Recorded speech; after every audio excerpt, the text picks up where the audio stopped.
En este video vamos a ver un poco lo que es la definición de la derivada direccional. Para eso vamos a repasar algunos conceptos, como por ejemplo el producto de un escalar, en este caso lo vamos a llamar h, por un vector de componentes AB. Recordemos que si nos toca multiplicar un escalar por un vector, tal multiplicación simplemente se resuelve multiplicando a cada componente por el escalar. Otro concepto a tener en cuenta es la suma de dos vectores. En este caso tenemos un vector b de componentes AB y un vector u de componentes CD. Recordemos que la suma de vectores se resuelve sumando las componentes homólogas. Otra cosa a recordar es que las componentes de un vector me puede indicar la posición de un punto en particular. Por ejemplo, si yo tengo un punto de coordenadas AB, yo puedo encontrar un vector cuyas componentes sean las mismas coordenadas que tiene el punto A. Y por lo tanto, al graficar el vector B, el extremo del vector me va a indicar la posición del punto A. También tenemos que recordar el concepto de vector unitario. Recuerden que vector unitario es aquel vector cuyo módulo es la unidad. Otro nombre que se le suele poner a estos vectores es versor. En vez de decir vector, se le llama versor. ¿Sí? De manera simbólica tenemos que el vector b de componentes AB va a ser un vector unitario si y solo si su módulo, ¿sí?, es igual a 1. Otro concepto importante a tener en cuenta es la dirección de un vector. Recuerden que la dirección de un vector va a estar dado por el ángulo que forma ese vector con el eje X. Otra cosa a tener en cuenta es que las componentes de un vector se pueden expresar en coordenadas polares. Por ejemplo, yo tengo un vector de componentes AB, ¿sí?, donde la componente A va a ser igual al módulo del vector B por el coseno del ángulo teta, ¿sí?, o del ángulo que me indica la dirección de mi vector B, ¿sí?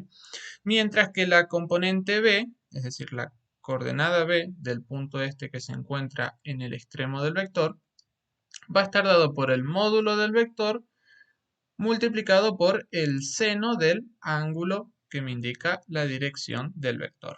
Si el vector b fuese un vector unitario, entonces las componentes en coordenadas polares simplemente se expresarían como coseno de teta y seno de teta.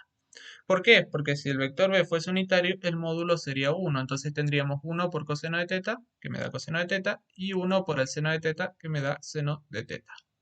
Una vez repasados los conceptos necesarios, vamos a ver la definición. Sea f una función de dos variables independientes definidas en un conjunto D, y a un punto del dominio de la función, cuyas coordenadas son x sub 0 y sub 0.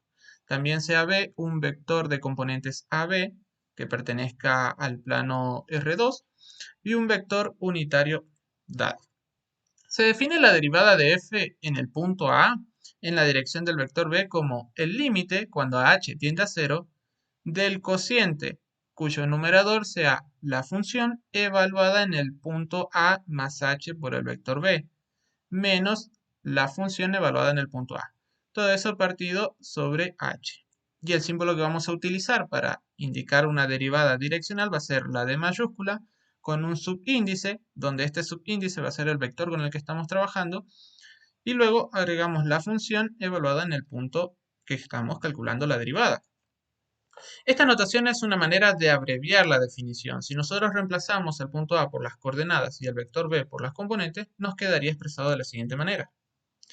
Aquí fíjense que tenemos el producto, ¿sí?, de un escalar por un vector. Por lo tanto, podemos multiplicar ese escalar por las componentes del vector y nos quedaría la definición de esta manera, ¿sí? Ahora, si recordamos cómo sumamos vectores, podemos escribir la definición de esta manera, donde vamos a tener x sub 0 más h por a, que es esta parte de aquí, y luego tenemos y sub 0 más h por b, que es esta parte de acá. A su vez, como b es un vector unitario, podemos reescribir la definición en coordenadas polares de la siguiente manera, donde lo único que hacemos es reemplazar a por el coseno de teta y b por el seno de teta. Cualquiera de estas expresiones es válida para escribir la definición de la derivada direccional. A la hora de hacer ejercicios o resolución de problemas, ¿sí?, si van a calcular derivadas por definición, pueden utilizar esta expresión de aquí o simplemente esta para avanzar más rápido con el desarrollo.